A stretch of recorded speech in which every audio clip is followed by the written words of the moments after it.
अरे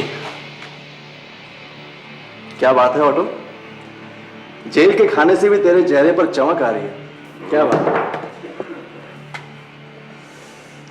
तेरी ये ऐश की जिंदगी छीनने के लिए अल्लाह मुझे कभी माफ नहीं करेगा। क्यों बे, हंसी नहीं आ रही? हंस देना। अरे हाँ, तेरा वो धन्ना जी है ना, उसने तेरा मीटर डाउन कर दिया।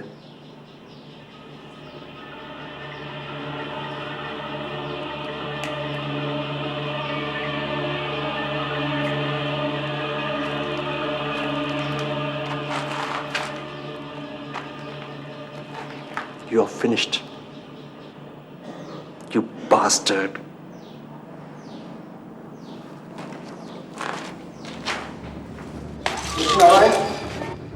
हम राष्ट्रीय टाइम्स से आए हैं और इस केस के बारे में आपसे बात करना चाहते हैं। नमस्ते। देखिए, हमें ऑर्डर नहीं यार इनसे बात करने का। अरे ठीक है यार, एक मिनट, ठीक है तो बात है। आपने देखा मैं अपना धंधा पूरी ईमानदारी से करता हूँ। मैंने अगर अपने थोड़े से कुछ पैसे कमा लिए तो इन सारे लोगों को जलन होती है। इनको मेरे बिजनेस से जलन है। आप लिखिए आप जाइए मेरे बस्ती में जाइए, लोगों से पूछिए कि अगर मैंने किसी को डराया हो। मैंने किसी को नहीं डराया। सारे के सारे लोगों के साथ मेरी भाई बनती है, अच्छा संबंध है मेरे साथ। और ये जो बार-बार ये जो माफिया की बात करते हैं ना, ये माफिया की लफड़ेबाजी की बात, ये कोई बात नहीं है। मुझ पर अत्याचार हो रहा है, मुझे जबरदस्ती फंसाया जा रहा है। सेशंस कोर्ट में ऑटो नारायण पर मुकदमा शुरू करने की जरूरी कार्रवाई में 3 महीने लग गए। इस ट्रायल में ऑटो के अपराधों का पर्दाफाश करने के लिए थाना जी की गवाही एक महत्वपूर्ण कड़ी थी। साहब, ऑटो नारायण के इलाके में सब कुछ उसका खरीदा हुआ है। कोई दलाल हो, चाहे कोई धंधा करने वाली, चाहे कोई भी आदमी साहब, वो अपने आप को भगवान समझता है साहब। कोई उससे धोखाधड़ी करे तो साहब उसको जान से मार देता था। उसने अपने अहंकार के लिए पार्वती को मारा साहब। और पार्वती ऑटो की एक रखेल थी, एक दलाल था सुकुमार, उसके साथ भाग गई थी। नारायण, तुझे महसूस नहीं होता? इतना सा भी नहीं? दिल नहीं है तेरे पास किसी के लिए? इज्जत भी नहीं? वो तो नहीं।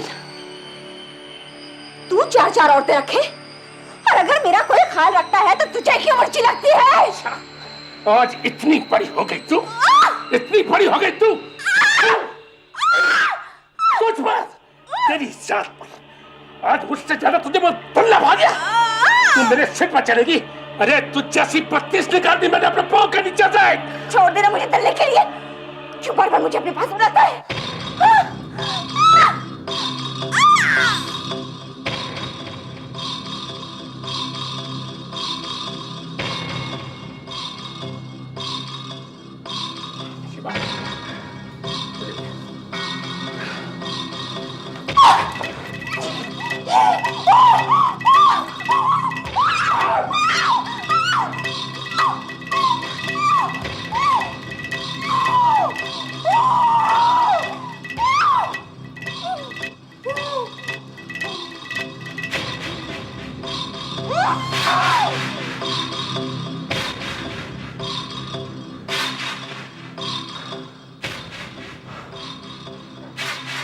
सबको साला ऑटो ही मिलता है। अभी सुकुमार के साथ क्या हुआ साहब? वो पार्वती को लेकर भाग गया था।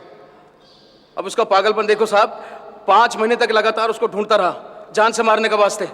और जैसे ही वो उसको मिला तो उसको धोखे से अपने घर बुलाया साहब, शराब पीने के लिए। और साहब, जैसे ही सुकुमार ने उसके घर में कदम रखा साहब, तो अपुन समझ गया कि आज ये जिंदा नहीं बचेगा साहब। कहाँ चले गए थे तू रानी को लेकर? कहीं नहीं नाना भाई। तेरे को मेरा बिल्कुल भी ख्याल नहीं आया। ये भी नहीं सोचा कि मेरे धंधे का क्या होगा?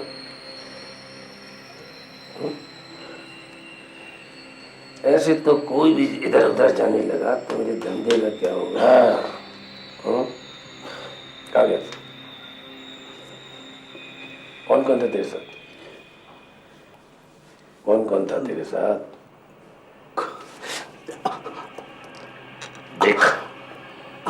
देख इस कुत्ते की जबान को कैसी गांठ लग गई है। कैसी गांठ लग गई इस कुत्ते की जबान को।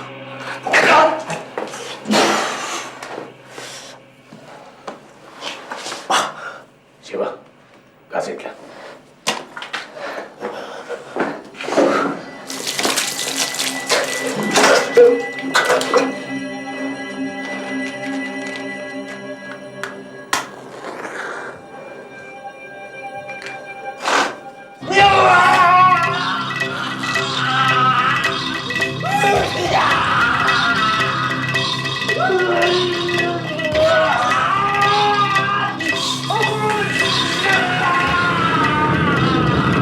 आ गए। सरकार, ऑटो ने सुकुमार के दोस्त राजा को भी नहीं छोड़ा सरकार। राजा सुकुमार की हत्या को लेकर ऑटो को ब्लैकमेल करना चाहता था सरकार। एक खतरनाक मुजरिम पर कैसे विश्वास किया जा सकता है योर ऑनर? ये मेरे क्लाइंट के खिलाफ साजिश है। लेकिन भेंडे की यह दलील थानाजी के बयान के सामने बहुत कमजोर थी। फिर भी इस केस को और मजबूत करने के लिए थानाजी की स्टेटमेंट को और गवाहियों के सहारे की जरूरत थी। एसीपी आफ्ताब अली ने गवाहों की कतार लगा दी। जब मैं कमरे में रोगन करने पहुंचा तो कमरा एकदम काला पड़ चुका था। मैंने ऑटो भाई से पूछा कि ये क्या हो गया, तो वो बोले कि वो वहां एक जलती हुई सिगरेट छोड़ गए थे। लेकिन मुझे क्या पता था कि सुकुमार भाई को जलाया जा चुका था। देखो ना साहब, ऑटो ने मुझे कैसे सिगरेट से जलाया था, यह तो कुछ भी नहीं। मेरी आंखों के सामने ऑटो ने गोविंद के 3 लोगों को मार मार कर बेहोश कर दिया। पूरी बस्ती ने देखा, लेकिन ऑटो के डर से किसी ने भी मुंह नहीं खोला। मोहल्ले के एक आदमी ने मुझे आकर बताया कि ऑटो और उसके लोग मेरे आदमी गणपत को बुरी तरह से पीट रहे हैं। मैंने अपने अमरत को बहुत ढूंढा सरकार, लेकिन 21 दिन तक किसी ने कोई रिपोर्ट नहीं लिखी। सरकार, ऑटो ने थानाजी की गवाही और आफ्ताब अली के ऊंचे इरादों से ऑटो नारायण को यह स्पष्ट हो गया कि वो फंस चुका है। उसे पता था कि बुधवार की रात 8 बजे सभी पुलिस कर्मचारी चित्रहार देखने में मशगूल रहते हैं। उसने इसी दिन अपने साथियों के साथ जेल से भागने का जबरदस्त प्लान बनाया। रिश्वत देकर उसने कोठरी की एक डुप्लीकेट चाबी भी हासिल कर ली। जेल के बाहर ऑटो के साथियों ने हर एक कदम पूरी तरह से सोच समझ कर रखा था। ऑटो पूरी तरह से निश्चिंत था।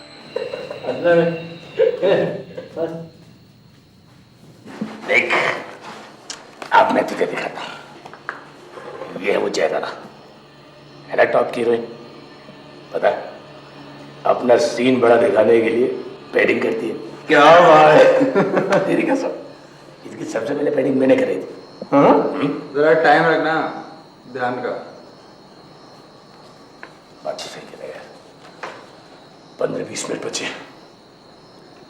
ओए जोसेफ, तू क्यों नहीं चलता भाई? है क्यों नहीं चलता तू? तू यहाँ रह करके क्या करेगा? तुझे चलना नहीं है बाहर? मेरा किस्मत ही ऐसा है भाई, किसी तो कोठरी में रहना पड़ेगा ना, नहीं तो उनको शक हो जाएगा, सारा प्लान बिगड़ जाएगा। आप जल्दी चलो भाई, बहुत कम टाइम है। ठीक है।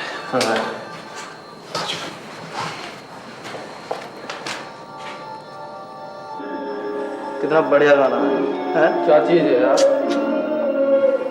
क्या बात है, मजा आ गया।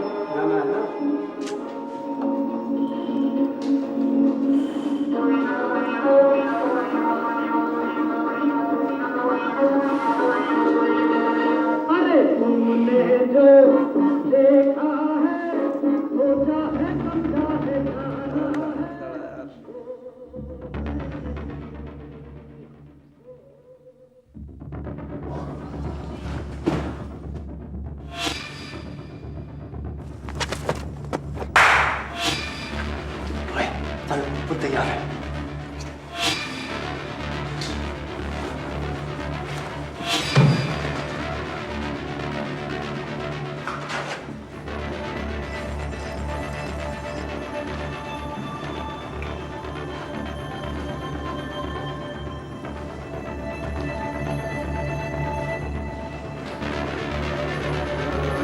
क्या हुआ यार?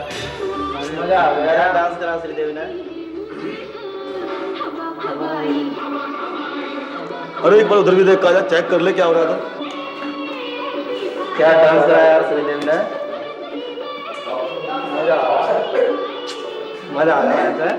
हाँ सब ठीक है ना? हाँ सब ठीक है।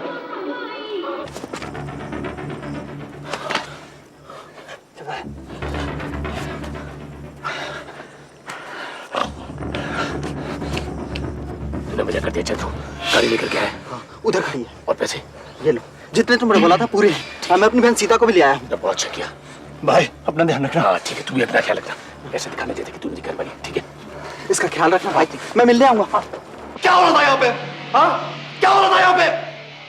उस आदमी ने जेल की चाबी पैदा कर ली कहीं से, कपड़े और रस्सी का बंदोबस्त कर लिया, चलता बना। ये उसका जेल नहीं, साला बाप का बगीचा है। साला हरामी। चित्रहार चित्रहार जूतों का हार पहना के सबको साला। ये कहां मिला तेरे को? कहां मिला तेरे को? हाँ, इस साले को सब पता होगा।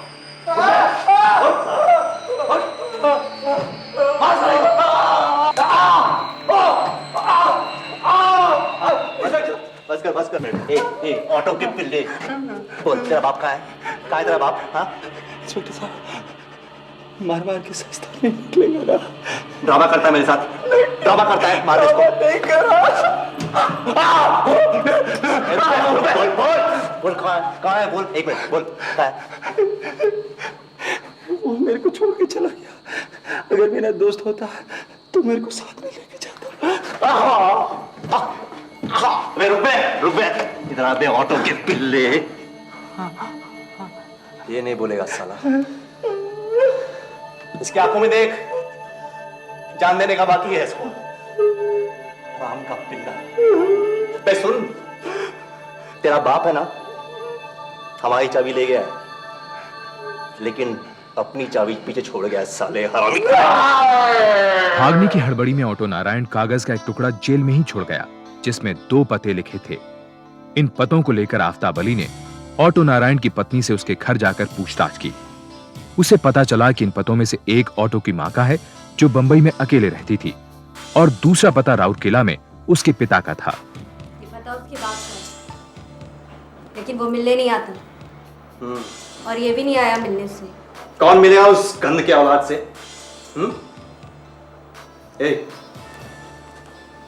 तुझे कभी निकलने की चाह नहीं हुई इस गंद से?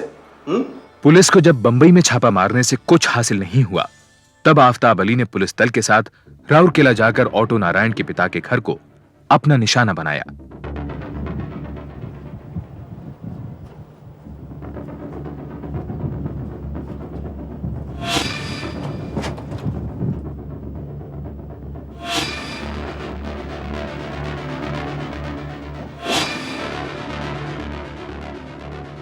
कुत्ता है, एक दिन कमिश्नर बनेगा। लगता है तेरे को ऑटो से बहुत प्यार हो गया। आराम के बहुत हो गया ऑटो, मजाक बहुत हो गया तेरे साथ मजाक। तुझे क्या लगता है कोई तुझे पकड़ नहीं सकता? तेरी हिम्मत कैसी हुई बे? अरे तू क्या पकड़ता है मेरे को? पकड़ा तो मैं खुद अपनी गलती से गया हूं, वरना तू मेरे पे हाथ रखता। मेरे चुप कर साले, चुप कर। तेरा ये मुंह, तेरा ये बोलना, तेरे को मैं आज ठीक करता हूँ, तेरे को मैं आज ठीक करता हूँ साले। आराम के आफ्ताब से मुंह लड़ता है साला। क्या चाहिए तेरे को? पैसा चाहिए तेरे को? छोकरी चाहिए तेरे को? लड़की देगा, पैसा देगा साला। आफ्ताब को पैसा खिलाएगा साला, लड़की देगा मेरे को। पांडो क्या बोलता है देख। आराम के साला, आराम के पिल्ले। अखबारों में ऑटो की गिरफ्तारी की खबरें उछलने लगीं। दूसरी तरफ शिवा को भी पकड़ लिया गया। 6 महीनों के बाद बंबई सेशंस कोर्ट ने ऑटो नारायण, जोसेफ और शिवा को फांसी की सजा सुनाई। बड़ी बड़ी बातें किया करते थे साले। जितने भी ये बड़े बड़े ओहदे वाले मेरे दोस्त थे ना, साले सब मुंह मोड़ के बैठ गए। ये कमिश्नर, इसके नए घर के लिए 6 लाख रुपए की चंदन की लकड़ी बेची थी मैंने। और वो हीरोइन, वो कौन सी फिल्म थी पता नहीं, उसकी सिल्वर जुबली की एक पार्टी के लिए मेरे घर का इस्तेमाल हुआ था, मेरे घर का। और आज साली मुंह तक देखने के लिए नहीं आई मेरा। तुमको रही होगी उनकी आस। अपुन को तो पहले ही पता था, अपुन की मदद के लिए कोई नहीं आएगा। एक बात बता बेटे, अगर मैं प्रेस वालों को कोई खास बातें बताऊं और उसे छापने को तैयार हो जाए तो उससे कुछ फायदा होगा? क्यों नहीं होगा, जरूर होगा। देखो ऑटो, जब तुम्हारे दोस्तों के अपने सर पर आ पड़ेगी ना, तो हो सकता है वो तुम्हारी मदद के लिए दौड़े चले हैं। वैसे भी तुम्हें अपने दोस्तों की मदद जरूर लेनी चाहिए ऑटो। लेकिन इससे होगा क्या? अपुन का इससे क्या फायदा होगा? और कौन सा है जोसेफ, इसकी लॉटरी निकल आएगी। अगर इससे किसी को फायदा होगा तो सिर्फ तुम्हें। तू क्या समझता है कि अगर मैं जेल से छूट गया तो तुम लोगों को बाहर नहीं छुपाऊंगा क्या? इतनी समझते हो क्या तुम सब लोग मेरे को? ऑटो नारायण ने सहानुभूति इकट्ठी करने के लिए अपनी दर्द भरी जीवनी लिखने का फैसला किया। उसके समर्थकों की भीड़ भी अदालत में उतरने के लिए उसके साथ थी। खुद को छुड़ा लेने के आत्मविश्वास से भरे ऑटो नारायण ने हाई कोर्ट में सुनवाई के लिए अपील कर डाली। उसके वकील भिंडे ने एक मैगजीन के एडिटर को ऑटो नारायण की जीवनी छापने के लिए तैयार कर लिया। जेल में ऑटो को टाइपराइटर इस्तेमाल करने की मंजूरी भी मिल गई। बचपन से ही मुझे दुत्कार के सिवा कुछ नहीं मिला। मेरी मां और उसकी हरकतें मेरी समझ के बाहर थी। उसका हर तीसरे दिन किसी नए मर्द के साथ होना मुझे शक और सवालों से अंदर ही अंदर झुलसाने लगा। लोग कहते थे कि मेरी मां वेश्या है, तो उनकी बातें मेरे कानों में तेजाब की तरह चुभती थी। मोहल्ले के मेरे साथ के बच्चे हर रोज मुझे मेरी नई बाप का नाम आकर बताते थे। एक बच्चा जो अपनी मां के बदचलन होने की वजह से जार जार था, मेरा बाप कौन है, इस बात ने जिस बच्चे के पूरे बचपन को घुटन से भर दिया हो। सवाल इस बात का है कि उसे मुजरिम बनाया किसने, और इसका सीधा सच्चा जवाब है, उसे मुजरिम बनाया हमारे इस समाज ने। योर लॉर्डशिप, ऑटो नारायण को फांसी के तख्ते पर चढ़ाए जाने से पहले मेरी कोर्ट से दरख्वास्त है कि समाज की उन ऊंची हस्तियों, मिनिस्टर्स, सरकारी अफसरों को भी फांसी के तख्ते पर चढ़ाया जाना चाहिए जिन्होंने कभी ना कभी किसी ना किसी रूप में ऑटो नारायण के गैर कानूनी धंधों में उसकी मदद की या उससे साठगांठ की। ऑटो की जीवनी को 3 भागों में छापा गया, जिसमें उसके राजनेताओं के साथ संपर्कों का भी ब्यौरा था, लेकिन उसे जल्द ही दबा दिया गया। हाईकोर्ट ने मामले की सुनवाई के बाद ऑटो नारायण की अपील को ठुकरा दिया और साथ ही उसके, जोसेफ और शिवा के फांसी के आदेश भी जारी कर दिए। ऑटो नारायण ने सुप्रीम कोर्ट में अपनी फांसी के विरुद्ध एक अपील दायर की। सुप्रीम कोर्ट ने ऑटो और जोसेफ की फांसी की सजा को बरकरार रखा, लेकिन शिवा की फांसी को आजीवन कारावास में बदल दिया। ये ले, पढ़ ले। राष्ट्रपति ने भी तेरी अर्जी को ठुकरा दिया। तू कहता था ना तेरी बहुत दोस्त है, कोई भी नहीं आया मेरी मदद की।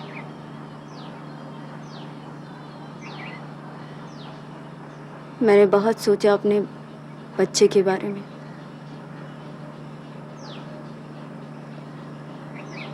मैंने क्रिश्चियन मिशनरी में भर्ती ले ली है। कुछ तो जून सुधरेगी मेरे बच्चे की, पढ़ लिख जाएगा, कुछ बन जाएगा। यहाँ तो जीना हराम किया हुआ है उसका सब लोगों ने।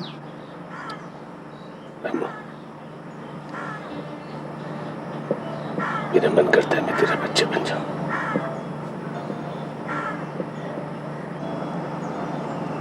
तो एक बाइबल भेजेगी मुझे पढ़ने को। हे ईश्वर, मुझ पर करुणा करो। अपने असीम प्यार के सागर की चंद बूंदों से मेरे पापों को धोकर मेरे प्रायश्चित को निराकार से आकार प्रदान करो। मेरे पापों को मेरी आंखों के सामने ही रहने दो, क्योंकि हे ईश्वर, मैं सिर्फ तुम्हारी ही नजरों में पापी हूं।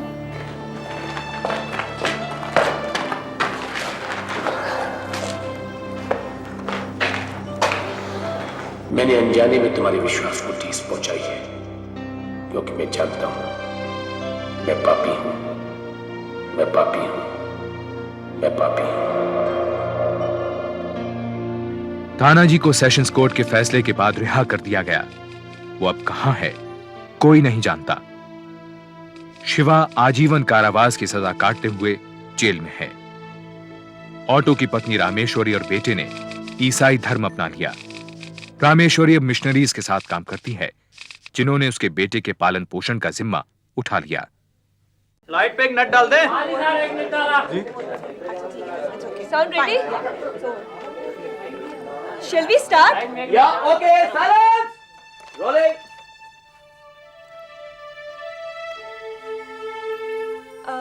तलवी साहब, उस दिन यानी 25 अप्रैल 1985 को जो हुआ, क्या उसके बारे में आप हमें कुछ बताएंगे? हाँ, उस दिन जो हुआ वो नहीं होना चाहिए था, लेकिन अगर वो नहीं होता तो आज यहाँ कांस्टेबल श्रीकांत दळवी का इंटरव्यू आप कैसे लेते?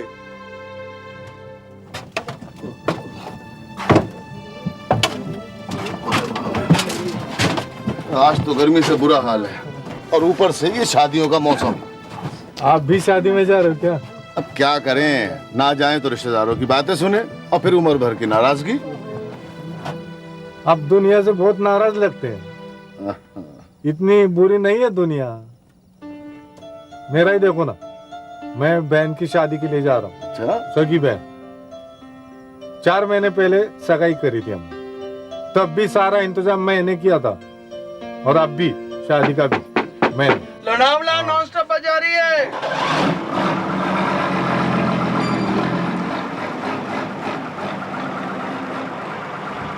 बहुत नींद आ रही है। हाँ, अरे तुम्हारे तो सुबह गाड़ी पहुंचेगी। अरे बहुत। सो जाओ सो जाओ सो जाओ सो जाओ आराम से।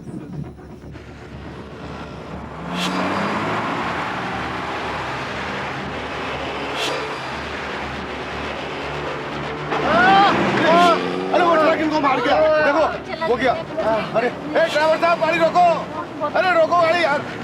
अरे घाव इतना गहरा है भैया। अरे भैया अस्पताल ही ले चलो गाड़ी को पहले। अरे नहीं नहीं, मुझे कुछ नहीं हुआ है, मामूली सी खरोच है। ये मामूली सी खरोच है क्या? ये खरोच छोटी नहीं बड़ी मोटी है। हाँ। मेरा कहना मानो और अस्पताल में भर्ती हो जाओ। हाँ भैया अस्पताल में भर्ती हो जाओ, देखो कितना खून बह रहा है। नहीं नहीं भैया, मुझे पता है ना मुझे कितना दर्द हो रहा है। अरे भैया पाँव फटने तक मैं वडगांव नहीं पहुंचा ना तो गड़बड़ हो जाएगी। मेरी बहन की शादी है। हाँ भैया, मैं उधर ही किसी दवाखाने में चला जाऊंगा। सामने से आते हुए एक ट्रक से श्रीकांत के सिर पर गहरी चोट लगी। बस चालक तथा बाकी यात्रियों के काफी समझाने के बावजूद श्रीकांत तलवी अस्पताल जाने के लिए तैयार नहीं हुआ। पास के एक डॉक्टर से पट्टी करवाकर वो वडगांव अपनी बहन की शादी करवाने पहुंच गया। इस दुर्घटना के होने वाले अंजाम से वो अनजान था। ये इधर था। लेकिन ताई ऐसा है कि दर्द तो आदमी को सहना ही पड़ता है जिंदगी में। कभी आदमी गिर जाता है, चोट लग जाती है ना, तो कभी किस्मत चोट दे जाती है। लेकिन हर आदमी की ड्यूटी है, हर आदमी की ड्यूटी है कि दर्द को सह लेना और अपनी बदकिस्मती जो है ना उससे लड़ते रहना। और आपका दर्द क्या वो कम हुआ? हाँ हुआ ना। 10 दिन बाद 18 जून को मैं ड्यूटी ज्वाइन किया। और ताई मुझे भूख लगी। रुक्मिणी खाने में क्या है? कितनी देर कर दी पापा, आप कब से इंतजार कर रहे हैं, पहले होमवर्क करा दो। खाने में क्या है रुक्मिणी? मसूर की दाल, लौकी की सब्जी और आज गुड़पोड़ी बनाई है। खाना लगाओ? अरे नहीं, ये बच्चों का होमवर्क करते हैं ना, बाद में खाना खाएंगे। तुम कपड़े तो बदल लो, नहा लो। नहीं पापा, पहले मुझे 3 का टेबल समझ में नहीं आ रहा, इसे समझा दो। अरे उसमें समझाने का क्या है, सिर्फ याद करने का है। 3 एकम 3, 3 दूनी 4, 3 तिये 6। ये तो गलत है, 2 तिये 6 होते हैं। मैं भी तो वही कह रहा हूँ, 2 तिये 6 होते हैं। चलो तुम लोग खाना खा लो, चलो चलो चलो। खाने में क्या है? मसूर की दाल, लौकी की सब्जी और आज गुड़ पोली भी बनाया है। क्या हो गया तुम्हें? अभी तो बताया था खाने में क्या है। तबीयत तो ठीक है ना? फिर दुखने लगा? अरे नहीं रे, कुछ नहीं दुखने लगा। चलो मैं नहा के आता हूँ। चल।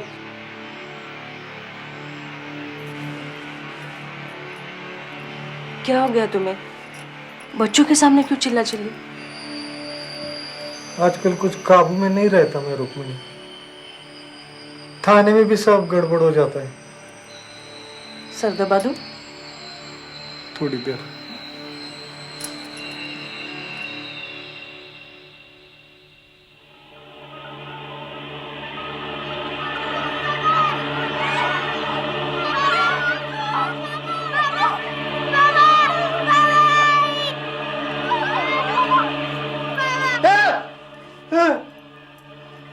क्या हो गया? बस में हुए हादसे से पहले भी श्रीकांत को कभी-कभी अजीब दृश्यों का भ्रम होता था, लेकिन दुर्घटना के बाद ऐसा अक्सर होने लगा। 6 महीनों में श्रीकांत की हालत बद से बदतर हो गई थी। सिर दर्द के साथ उसे कमजोरी, भूख न लगना, नींद न आना, घबराहट और भुलक्कड़पन की शिकायत होने लगी। बड़े अस्पताल न जाने की उसने जिद पकड़ ली थी। आखिरकार रुक्मिणी के दबाव में आकर श्रीकांत मुंबई के एक बड़े अस्पताल में जांच करवाने पहुंचा।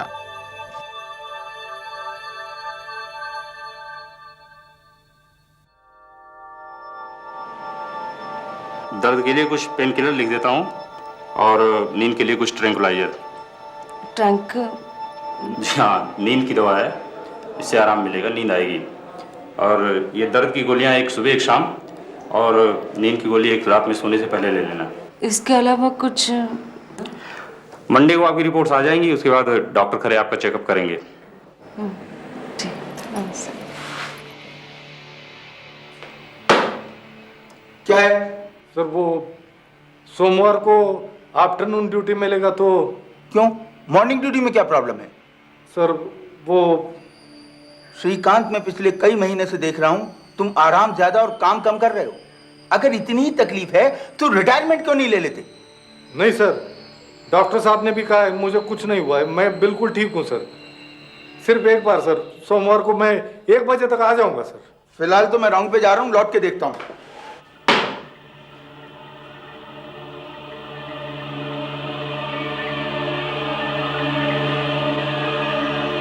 क्या हुआ श्रीकांत, ठीक तो है?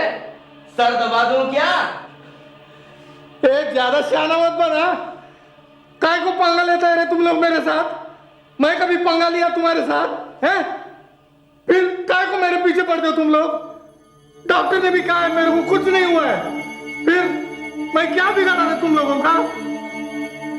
परसों मेरे वड़ा पाव में जहर किसने मिलाया रे? हाँ?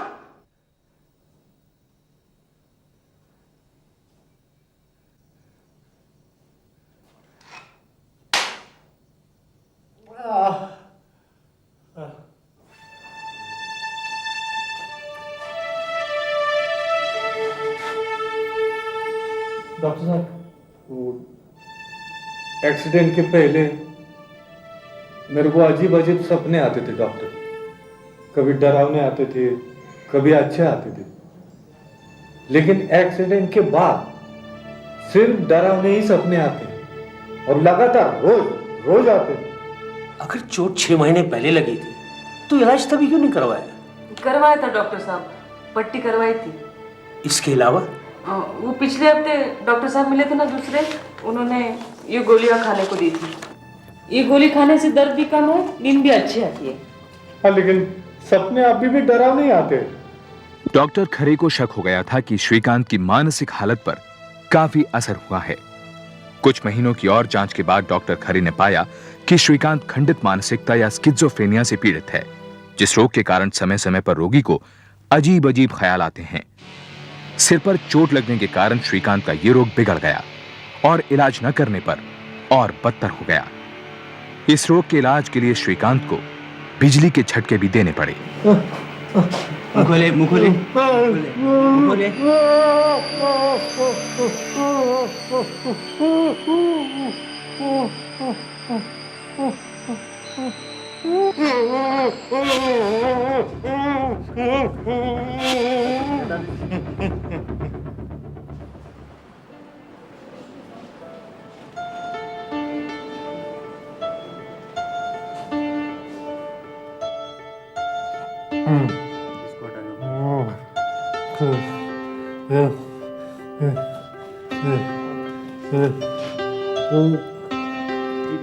ठीक है।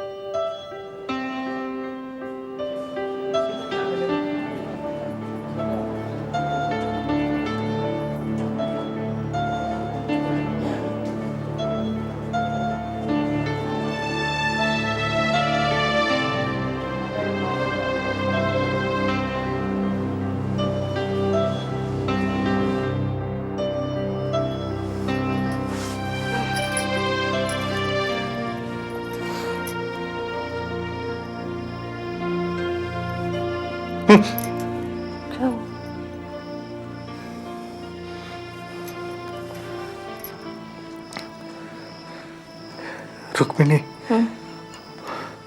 वो बिजली का धक्का लगने से पहले ना लगता है कुछ हो जाए, भूकंप आ जाए, बाढ़ आ जाए, लेकिन वो बिजली का धक्का नहीं लगे। मुझसे तुम्हारी तकलीफ नहीं देखी जाती।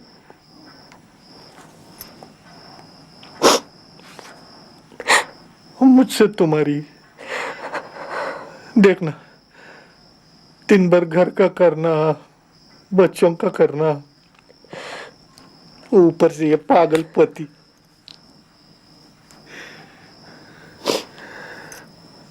तुम्हें और कुछ दे तो नहीं पाया मैं, मुसीबतें और बढ़ा दी।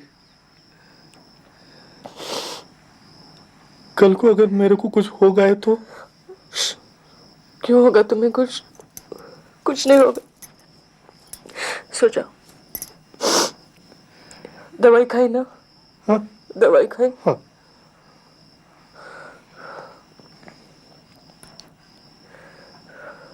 ये रुक्मिणी, एक आइडिया है। मैं तेरे नाम से एक स्टॉल के लिए लाइसेंस ले लूं तो कोई भी चीज बेचेंगे। हाँ, अरे ऊपर से कमाई भी अच्छी रहेंगी। अब मेरी तो पगार नहीं बढ़ने वाली। डॉक्टर लोग कहते हैं तुम आराम करो, तुम काम बढ़ाने की सोच रहे हो। अरे सोचना, सब्जियां बेचेंगे, नहीं तो सब्जियां और बर्तन भी बेचेंगे। मैं कल ही तेरे नाम की अर्जी कर देता हूँ। बिना लाइसेंस के काम नहीं शुरू हो सकता। क्या बात कर रही है रुक्मिणी? अरे मैं पुलिस वाला हूं, मैं ऐसा करने लगा तो जनता क्या करेगी? अपने बच्चों को क्या सीख देंगे हम?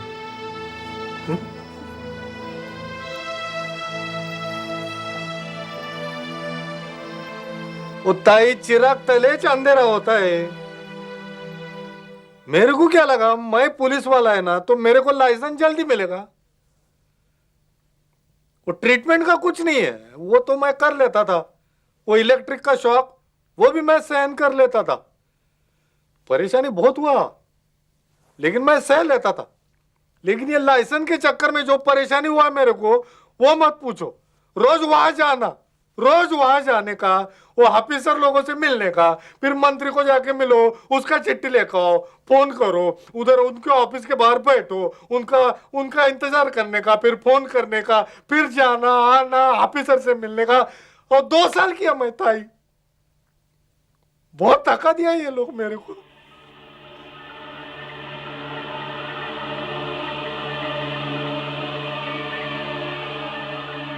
कल आना। अभी नहीं हुआ है। कोई सिफारिश लाओ तो आसान होगा। कोयलो से मिलो। गणपति की छुट्टी से नहीं लौटे हैं। फाइल मेरे पास नहीं है। हेलो कोयलो साहब, मैं श्रीकांत दलवी कांस्टेबल श्रीकांत दलवी बोल रहा हूँ। हाँ, मैं वो अर्जी दिया था लाइसेंस के लिए, स्टॉल का लाइसेंस। हाँ, अप्रैल 83 में, 83 में दिया था। कल वो साहब, मैं कल आया था आपके पास, आप बोले कल। हाँ, मैं कल आऊंगा, आप बोलेंगे कल। ये कल का सिलसिला कब खत्म होने का है साहब? मैं मर जाएगा तब क्या? और मेरे बीवी बच्चे सड़क पे आ जाएंगे साहब, तो उसके बाद तब भी तरस नहीं आएगा आपको? मैं मंत्री का चिट्ठी दिया ना, मेडिकल रिपोर्ट दिया, मैं कितना फोन किया।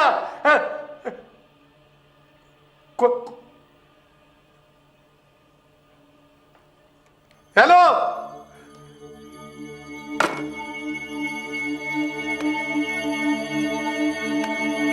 परसों उसको बोलो मेरे से मिलने के लिए। हाँ, गुड मॉर्निंग कोयलो साहब। मॉर्निंग। मैं कांस्टेबल श्रीकांत दलवी। आपने मुझे आज बुलाया था, मैं कल फोन किया था आपको। वो स्टॉल के लिए अर्जी दिया था मैं अप्रैल 83 में। मैंने बुलाया था? अच्छा, तो तुम ऐसा करो कि अकाउंट्स ऑफिसर से जाके मिलो। हाँ जी।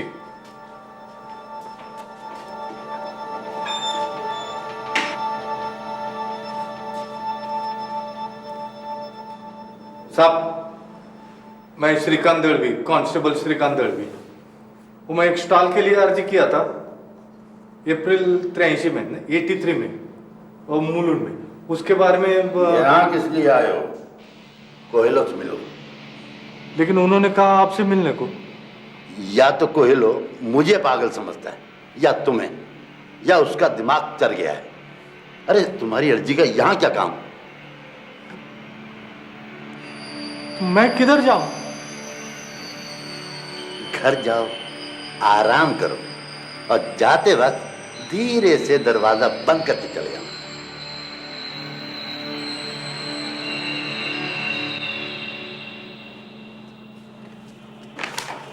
ओ साहब, वो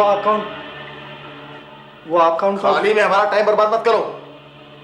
तुम्हारा फाइल अभी इधर नहीं आया है, अगले हफ्ते आके पता करना। हाँ।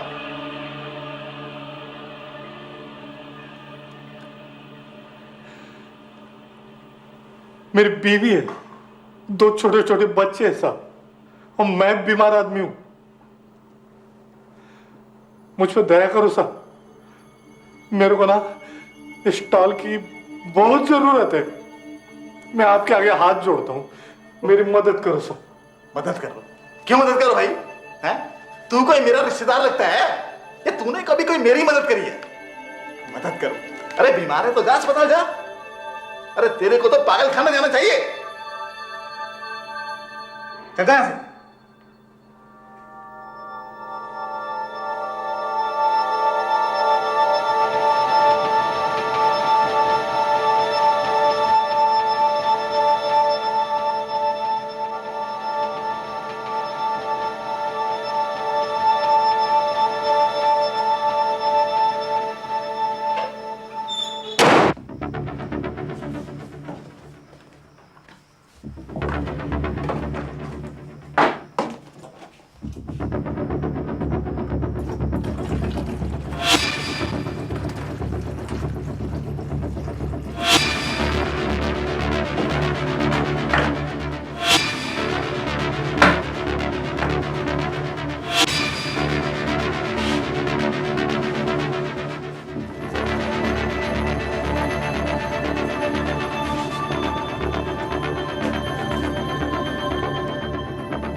अरे ये क्या कर रहे हो?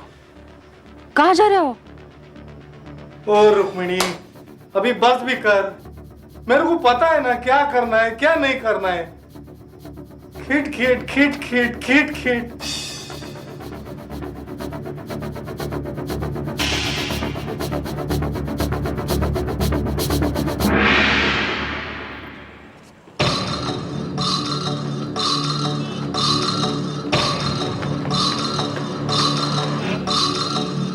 कमिश्नर साहब, ओ कमिश्नर साहब, मैं तो पागल हूं ना, मैं आम इंसान थोड़ा ही ना हूं। आप क्यों देंगे मेरे रुक्मिणी को स्टॉल का लाइसेंस? हाँ? मेरे बीवी बच्चे तो भूखे मरने के लायक है ना। मैं जिंदगी भर उनको सिर्फ दुख दे सका, शायद मरने के बाद सुख दे पाऊं। Commissioner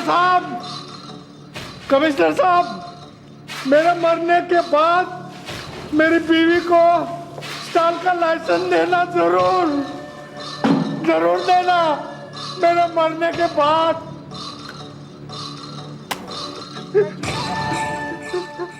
Shrikant ji, I am sorry. Cut it please. देखिए श्रीकांत जी, हमारा मकसद आपको रुलाने का नहीं था।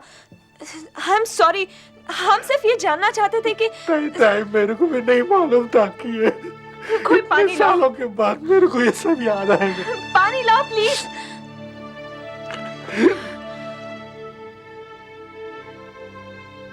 कमिश्नर साहब, मेरे मरने के बाद मेरी बीवी को स्टॉल का लाइसेंस देना जरूर देना।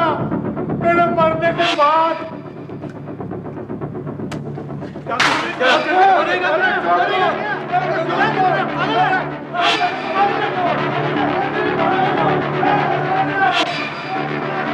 उस दिन मेरे को क्या हो गया ताई, मेरे को मालूम ही नहीं है।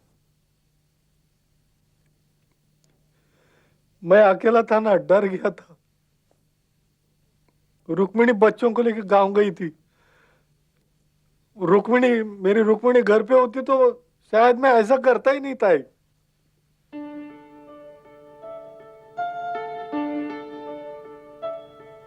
उस दिन से आज तक रुक्मिणी ने मेरे को कभी अकेला नहीं छोड़ा।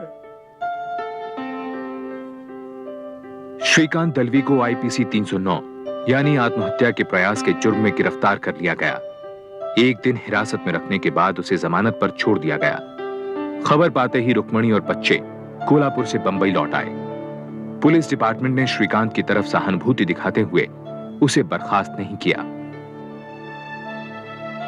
भैया, ये क्या लिखा है? मुझे समझ में नहीं आ रहा। बादल कैसे बनते हैं ये लिखा है। मैं अपना होमवर्क खत्म कर लूं फिर बताता हूँ। पापा से पूछूं? पापा बीमार हैं, उन्हें और परेशान मत कर। उन्हें ऐसा क्यों किया? क्या? अब क्या उन्हें जेल में बंद कर देंगे? कुछ नहीं होगा, सब कुछ ठीक हो जाएगा। हाँ, लगेगा मुझे। दोबारा गिरफ्तारी के डर से श्रीकांत की दिमागी हालत पर बुरा असर पड़ा। इसके बावजूद उसने फिर से काम पर जाना शुरू कर दिया और अपनी जिंदगी पुराने ढंग से जीने की कोशिश करने लगा। और कैसे तबीयत है? ठीक है ना? अरे मुझे क्या हुआ है? उस सामान की लिस्ट लाया था मैं, पता नहीं कौन सी जेब में रखी है, शायद घर भूल आया। पिछले बार के भी 67 रुपए हैं। हाँ दे रहा हूँ ना।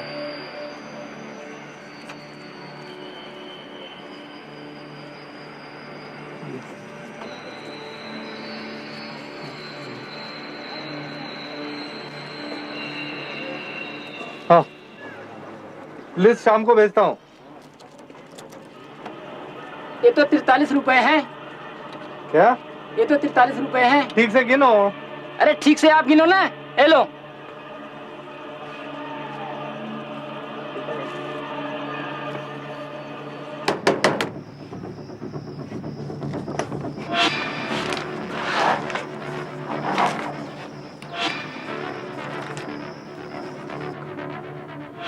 श्रीकांत को जेल से छूटे काफी समय हो गया था।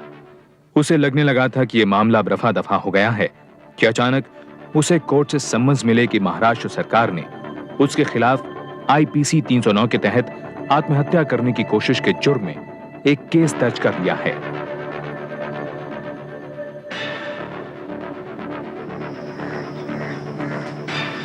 क्या है? कौन था?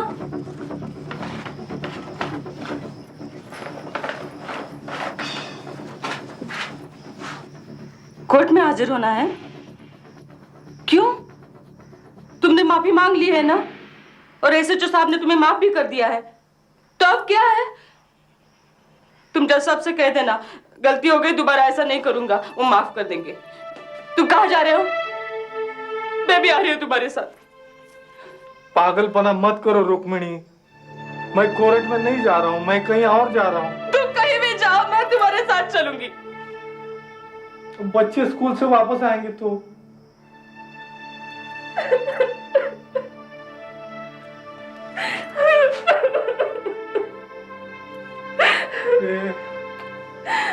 सब ठीक हो जाएगा, अब चुप करना। श्रीकांत को कानून की समझ थी और पता था कि जुर्म साबित होने पर सजा काटनी होगी। ये उसे मंजूर न था। इन कोर्ट समन्स ने उसे झंझोड़ कर रख दिया। उसे समझ नहीं आ रहा था कि वो आगे क्या करे। हाँ ताई, मेरे को पता है मैंने कानून तोड़ा है, लेकिन फिर भी मैं क्या चुपचाप आराम से बैठकर कोई भी सजा सुन लेने का क्या? फिर मेरे बीवी बच्चों का क्या? और कल को मेरे को जेल हो जाती तो कुछ गलती तो हमारे म्युनिसिपैलिटी की भी है ना। वो लोग मेरे को इतना नहीं सताते, मेरा इतना भेजा खराब नहीं करते, तो ऐसा होता क्या? नहीं होता। उनको पता था ताई मेरे को दिमागी बीमारी है। अब मैं बिल्कुल ठीक हूं।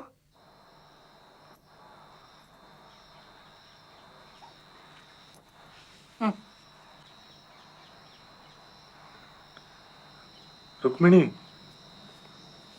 मेरे को लगता है सरकार मेरे को फांसी देगी। दवाई खा लो। अरे नहीं चाहिए दवाई वही। फिर बिजली के झटके खाने हैं?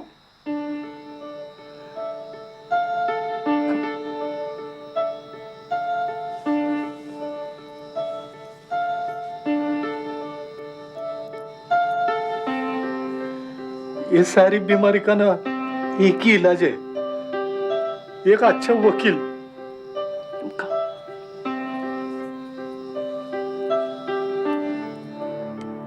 श्रीकांत की वकील के लिए खोज ज्यादा दिन नहीं चली। उसी के थाने के एक और कांस्टेबल ने श्रीकांत को अपनी पहचान के एक वकील अमोल गुप्ते का पता दिया। अगले ही दिन श्रीकांत अमोल गुप्ते को मिलने पहुंचा।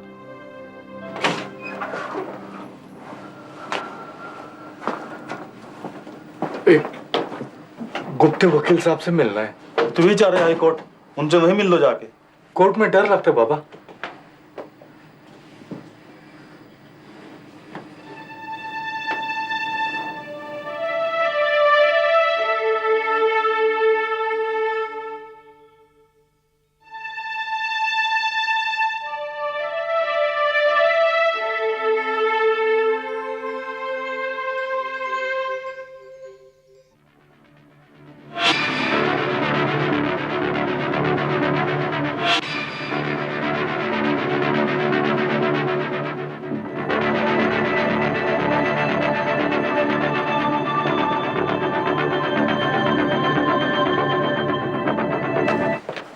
अरे ये तो अभी इधर ही है। क्या नाम है तुम्हारा? कांस्टेबल श्रीकांत दड़वी। क्या करना मिल रहा है? अंदर आओ ना।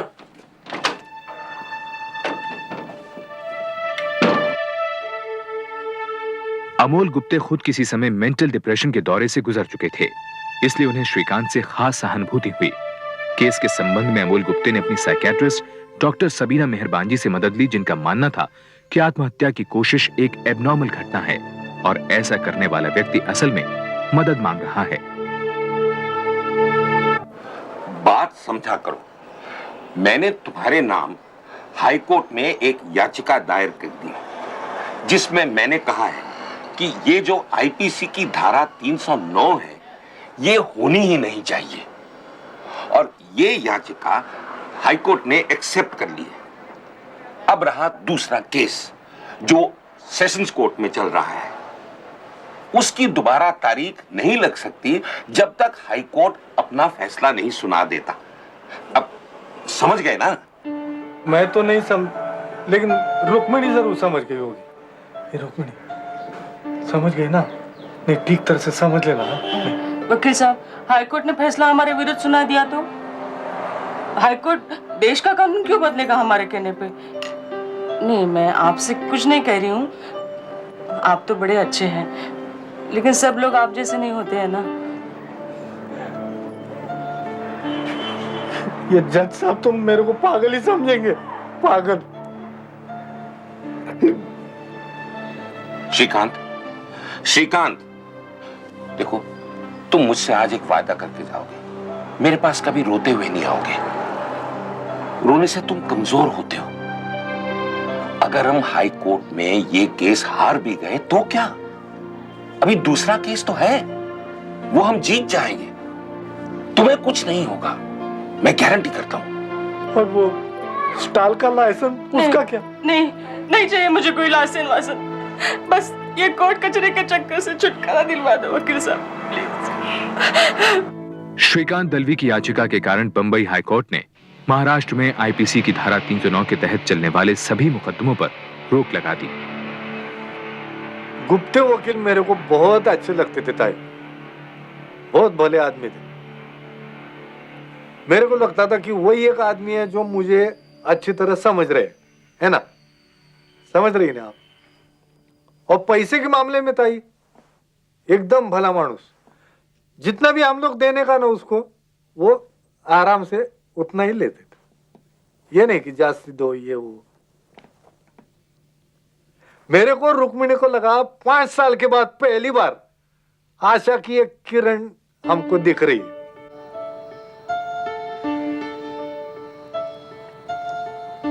कल है ना, मैं ताजी कड़क यूनिफॉर्म पहन के जाऊंगा कोर्ट में। नहीं नहीं, वो सफेद लहंगा और सफेद शर्ट। हाँ, नहीं तो नई काली पैंट और बुशर्ट। नहीं, वो मैं तो यूनिफॉर्म पहनूंगा। जज पे तो असर अच्छा पड़ेगा ना। हाँ, कुछ भी पहनो, लेकिन सुनो, सुबह गणपति मंदिर जरूर जाएंगे। हाँ,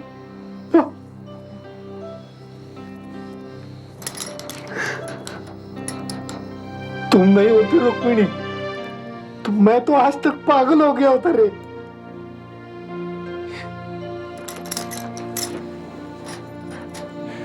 हम जीत जाएंगे। हाँ, जरूर जीत जाएंगे। सो जाओ। योर लॉर्डशिप, आईपीसी की धारा 309 के तहत आत्महत्या की हर कोशिश को अपराध मानना गलत है, क्योंकि कॉन्स्टिट्यूशन के आर्टिकल 19 और 21 हर नागरिक को अपनी जिंदगी पर पूरा अधिकार देते हैं, द राइट टू लाइफ।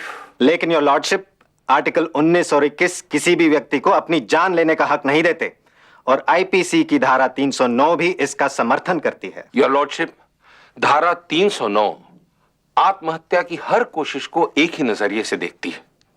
आत्महत्या करने वाले की दिमागी हालत या वक्त की परिस्थितियों को नजरअंदाज करते हुए धारा 309 एक ही सजा देती है, 1 साल का कारावास। सजा जरूरी है योर लॉर्डशिप, क्योंकि सजा का डर किसी भी व्यक्ति को आत्महत्या जैसा अपराध करने से रोकता है। योर लॉर्डशिप, आत्महत्या की हर कोशिश अपराध है ही नहीं।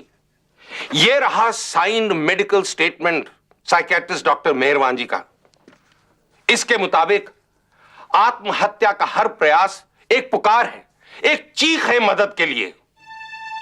आत्महत्या करने वाले को सजा नहीं, मदद की जरूरत होती है, एक ट्रीटमेंट की जरूरत होती है। अदालत की बहस 4 दिन तक चली। श्रीकांत को इस बात का डर था कि अगर अमोल गुप्ते ये केस हार गया तो संविधान की धारा 309 रद्द नहीं होगी, और इसका मतलब था कि उसका अपना केस जिस पर स्टे ऑर्डर था बिगड़ जाएगा। बहरहाल वो 4 दिन अदालत में मौजूद रहा। दोनों वकीलों की दलीलें सुनने के बाद बंबई हाईकोर्ट ने 26 सितंबर 1986 को एक ऐतिहासिक फैसला सुनाया।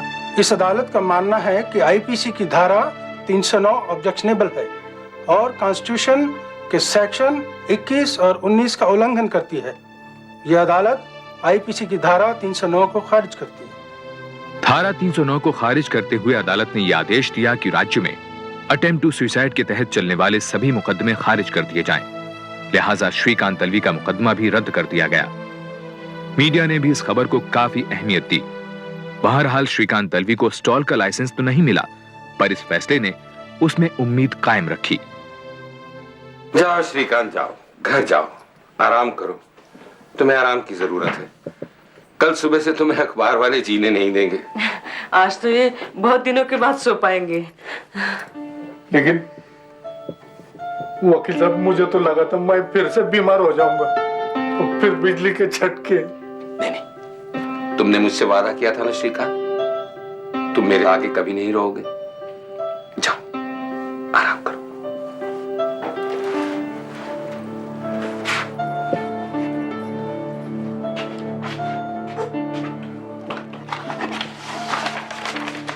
अभी क्या है ताई, इतने सालों के बाद सब जब याद करता हूं ना, तो सुनो, मेरे को लगता है कि भावना में ऐसा बह जाने में कोई बुरी बात नहीं है। आप देखो, भगवान श्री कृष्ण, द्रोणाचार्य, भगवान शंकर, सभी तो क्रोधित होते ही है ना। हाँ, हम तो क्या मामूली आदमी है। फिर भी लिमिट होनी चाहिए गुस्से की भी। मेरे को सबक मिल गया ताई। कट। वो टेप दिखा दो। लेबल लगाना है। नमस्ते वकील साहब। नमस्ते नमस्ते नमस्ते, ये लो मिठाई। हम भी आपके पास मिठाई लेकर आने ही वाले थे। बच्चे आपको थैंक यू कहना चाहते थे। Thank you uncle. जीते रहो बच्चे, जीते रहो।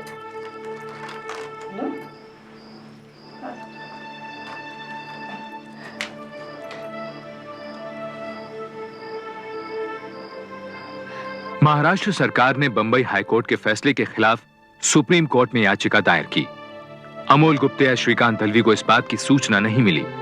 सारे पहलू देखने के बाद सुप्रीम कोर्ट के एक लार्जर बेंच ने पाया कि बंबई हाईकोर्ट ने श्रीकांत तलवी के केस में फैसला सुनाते समय काफी मुद्दों को नजरअंदाज किया। सुप्रीम कोर्ट ने बंबई हाईकोर्ट के फैसले को नामंजूर कर दिया। आईपीसी की यह धारा हमारे कॉन्स्टिट्यूशन में आज भी वैसे ही मौजूद है जैसे 26 सितंबर 1986 के बंबई हाईकोर्ट के फैसले से पहले थी। सुप्रीम कोर्ट के आदेश का असर केवल भविष्य के मुकदमों पर हुआ, लिहाजा श्रीकांत की जिंदगी उस फैसले से बेअसर रही। बंबई म्युनिसिपल कॉर्पोरेशन ने श्रीकांत दलवी को स्टॉल के लिए लाइसेंस अब तक नहीं दिया है। अब श्रीकांत दलवी ने भी बीएमसी के चक्कर लगाने छोड़ दिए हैं। श्रीकांत आज भी मुंबई पुलिस में कांस्टेबल है, लेकिन स्पेशल मेडिकल श्रेणी में। अमोल गुप्ते आज भी बंबई हाईकोर्ट में वकालत करते हैं। श्रीकांत दलवी के मुकदमे के बाद ऐसा कोई बड़ा मुकदमा अमोल गुप्ते ने नहीं लड़ा है। श्रीकांत दलवी से अमोल गुप्ते की दोस्ती आज भी कायम है। इंटरव्यू लेने वाले पत्रकार ने श्रीकांत की जिंदगी के इस हादसे के बारे में एक फिल्म बनाई, जो आप लोगों ने अभी देखी।